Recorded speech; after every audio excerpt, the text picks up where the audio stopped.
Hello दोस्तों, नमस्कार। आज है 8 अप्रैल 2025। आज के कुमार गौरव सर द्वारा चलाए गए टॉप 10 करंट अफेयर का हम लोग रिवीजन करेंगे। तो आइए दोस्तों शुरू करते हैं। पहला प्रश्न हम लोग देख लेते हैं। Nomad passport index 2025।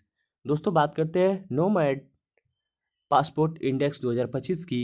इसके टॉप पे कौन है दोस्तों? आयरलैंड है, ध्यान रखेंगे, ठीक है। दोस्तों बात करते हैं भारत का रैंक कौन सा है, तो भारत का रैंक 148 है, ठीक है, ध्यान रखेंगे। साथ ही साथ कोमोरोस देश की बी रैंक कितने हैं दोस्तों? 148 है, ध्यान रखेंगे, ठीक है। और अंतिम स्थान पे कौन है? तो 199वां रैंक है। और अंतिम स्थान पे कौन है दोस्तों? तो अफगानिस्तान है, ध्यान रखेंगे। किस आधार पर रखा गया है दोस्तों? तो ये जो है वीजा फ्री एंट्री पे है, ठीक है। और पासपोर्ट होने पर जीवन कितना बेहतर है, ठीक है, इसका उद्देश्य रखा गया है, ध्यान रखेंगे। आगे देख लेते हैं। ग्लोबल फायर पावर इंडेक्स की बात करें दोस्तों 2025 में, तो भारत का रैंक कौन सा है? चौथा है। भ्रष्टाचार धारणा सूचकांक 2024 की बात करें तो 96 नंबर पे भारत है, ठीक है।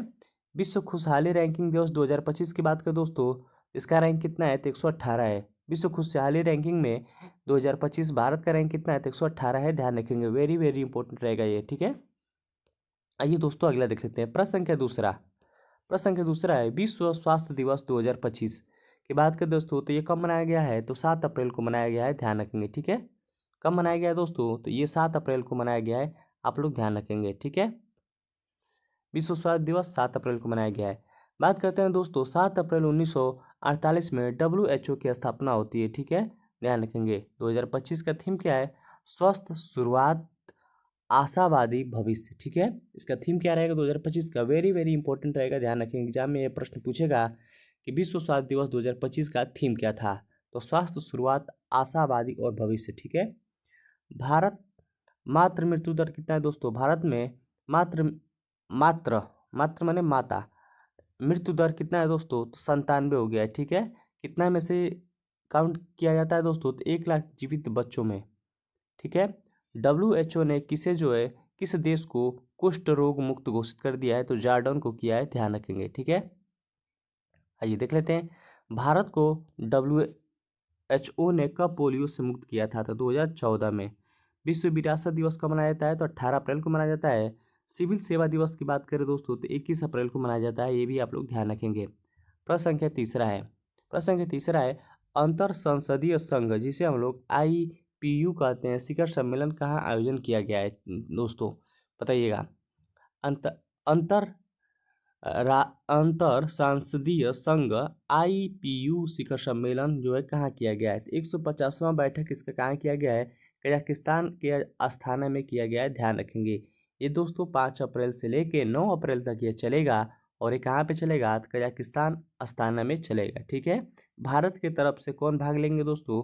ओम बिरला जी भाग लेंगे, ये भी आप लोग ध्यान रखेंगे। प्रश्न पूछेगा कि 149वां बैठक कहाँ होता है? तो जिनेवा में होता है, ध्यान रखेंगे। और पहली बार कब होता है? तो 1989 ईस्वी में होता है, ध्यान रखेंगे।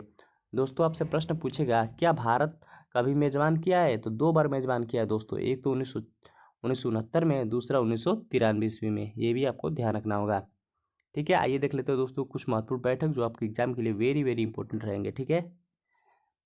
प्रश्न पूछेगा तीसरा AI सम्मेलन कहाँ आयोजन किया गया है? तो पेरिस में किया गया है, ध्यान रखेंगे। बिम्स्टेक की 2025 का बैठक कहाँ हुआ है? बैंकॉक में हुआ है।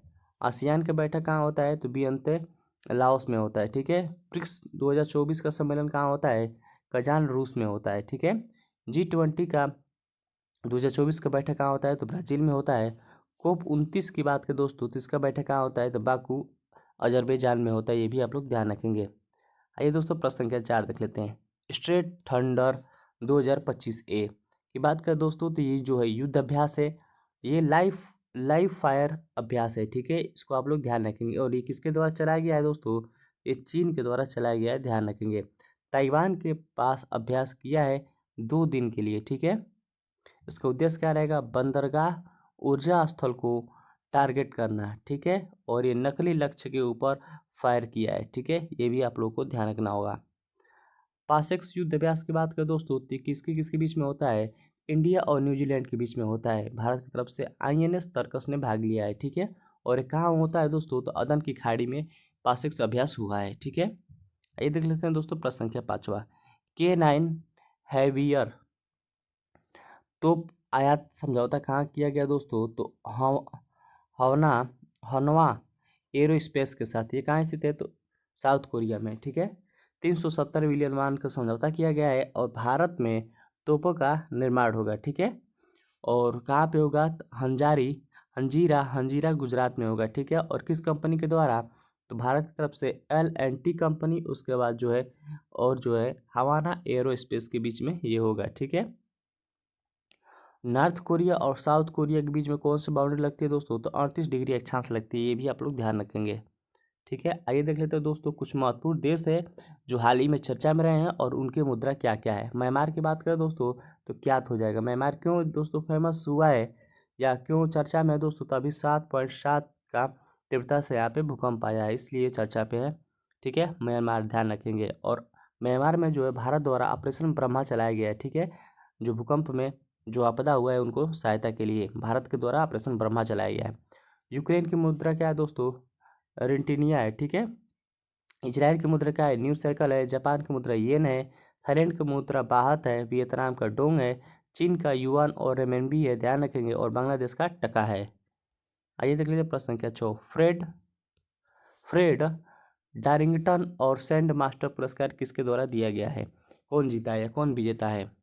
तो बात करते हैं ये जो है इंग्लैंड के प्रसिद्ध मूर्तिकार थे। कौन थे दोस्तों? फ्रेड डारिंगटन थे। ठीक है, इनको पुरस्कार मिला है दोस्तों सुदर्शन पटनायक को, जो भारत के पहले व्यक्ति बन गए हैं। और ये कहाँ के? सुदर्शन पटनायक तो उड़ीसा के हैं, ध्यान रखेंगे। इनकी 100वीं जयंती मनाई गई। किनका मनाया गया 100वीं जयंती? फ्रेड डारिंगटन को मनाई गया 100वीं जयंती। ठीक है, और ये किसके लिए पुरस्कार मिला है? तो रेत पर चित्र बनाते थे सुदर्शन पटनायक, इनको जो है मिला है। ठीक है, सुदर्शन पटनायक जी की बात करें तो पद्मश्री 2014 में इनको मिला है। ठीक है, ये भी आप लोग ध्यान रखेंगे। प्रश्न संख्या 7 है, जीआई टैग की बात कर रहा है। तो जीआई टैग अधिनियम कब आता है? 1919 का आता है और इसका स्थापना 2003 में होती है। 2004 का पहला भारत का जीआई टैग किसे दिया गया? तो दार्जिलिंग की चाय को दिया गया, जो पश्चिम बंगाल में है। ठीक है, बंगाल में हाल ही में बंगाल उत्पादन जो है जीआई टैग मिला है। किसको किसको मिला है? नोलेन गुरेर संदेश को मिला है दोस्तों। ये ताज़ा छेना का गुड़ गुड़ से बना ये मिठाई होता है दोस्तों। ये सर्दी में इसको खाया जाता है। ठीक है, साथ ही साथ राघुनी राघुनी पागल चावल को मिला है जीआई टैग। ठीक है, किसको किसको मिला है? नोलेन गुरेन संदेश को और रघुनी रघुनी पागल चावल को मिला है। ठीक है, तथा गोविंद भोग चावल को भी मिला है जीआई टैग, ध्यान रखेंगे। और काला नूनिया चावल को मिला है। ठीक है, पश्चिम बंगाल के ये 4 जीआई टैग है, वेरी वेरी इंपॉर्टेंट है, इसको आप ध्यान रखेंगे। पहला हो जाएगा नोलेन गुरेन संदेश, दूसरा रघुनी पागल चावल, तीसरा गोविंद भोग, चौथा हो जाएगा काला नूनिया चावल। ठीक है, ध्यान रखेंगे।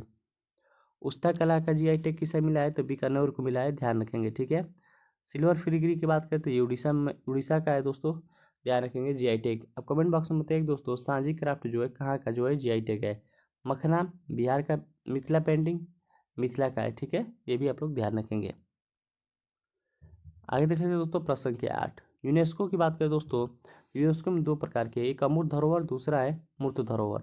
अमूर्त धरोहर की बात करें कितना है दोस्तों? तो 15 है। ठीक है, और 15वां कौन सा है? गरबा नृत्य है। 14वां कौन सा है? दुर्गा पूजा पश्चिम बंगाल का। ठीक है, हाल ही में जो है केंद्र सरकार द्वारा 2 जो है राष्ट्रीय अमूर्त घोषित किया गया। किसको किसको? एक रथ यात्रा जो उड़ीसा का है और बाली यात्रा जो कटक का यात्रा है। ठीक है, ये भी उड़ीसा का ही है। ये अमूर्त धरोहर की सूची में, राष्ट्रीय सूची में शामिल किया गया है भारत के। ठीक है, ध्यान रखेंगे किसको किसको? रथ यात्रा को और बाली यात्रा को। अमूर्त धरोहर की बात करें दोस्तों तो 43 जो है अमूर्त धरोहर है। 35 सांस्कृतिक है, 7 प्राकृतिक है, 1 मिश्रित है। ठीक है, और 43वां विश्व धरोहर कौन सा है दोस्तों? मोइदम हो जाएगा, आपको ध्यान रखना होगा।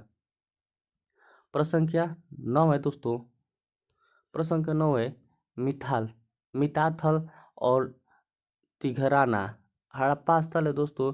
इसको जो है हरियाणा में संरक्षित पुरातात्विक स्मारक घोषित कर दिया गया है। ये दोनों स्थल 4400 वर्ष पुराने हैं। ठीक है, ध्यान रखेंगे मिताथल और तिघराना, ये दोनों कहाँ का स्थल है? तो हड़प्पा कालीन जो है पुरातात्विक स्थल है, जो कहाँ स्थित है? हरियाणा में स्थित है। ठीक है, ये भी आपको ध्यान रखना है।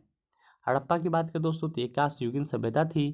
ठीक है, साथ ही साथ इसका नेतृत्व किसके द्वारा किया गया? खोज किसके द्वारा किया गया? तो जॉन मार्शल के द्वारा किया गया। ये पहली नगरीकृत सभ्यता थी और इसे आद्य ऐतिहासिक सभ्यता भी कहते हैं, क्योंकि यहाँ की लिपि को जो है अभी तक पढ़ा नहीं गया है। ठीक है। हड़प्पा की खुदाई किसके द्वारा किया गया है? दयाराम साहनी के द्वारा किया गया है, ये भी आपको ध्यान रखना होगा। प्रश्न संख्या 10 है दोस्तों, जीपी दृष्टि। जीपी दृष्टि की बात करें दोस्तों, ये किसके द्वारा लॉन्च किया गया है? तो गुजरात पुलिस के द्वारा लॉन्च किया गया है। जीपी का मतलब गुजरात पुलिस। इसमें क्या होगा दोस्तों, जितने भी भगोड़े ट्रैक हैं और लापता बच्चों को खोजने के लिए ये मदद करेगा। ठीक है। इसमें जो है ड्रोन लगा रहेगा, जहाँ पे जो है प्रमुख शहरों में जो है एंट्री कहाँ से हो रहा है और एग्जिट कहाँ से हो रहा है, वहाँ पे ये नज़र रखेगी। दोस्तों वीडियो अच्छी लगी तो प्लीज़ लाइक करिएगा, सब्सक्राइब करिएगा और शेयर करिएगा। इसका पीडीएफ चाहिए तो आप डिस्क्रिप्शन में टेलीग्राम का लिंक दिया हुआ है, वहाँ से आप ज्वाइन कर सकते हैं और फ्री में इसका पीडीएफ पा सकते हैं। बहुत बहुत धन्यवाद दोस्तों।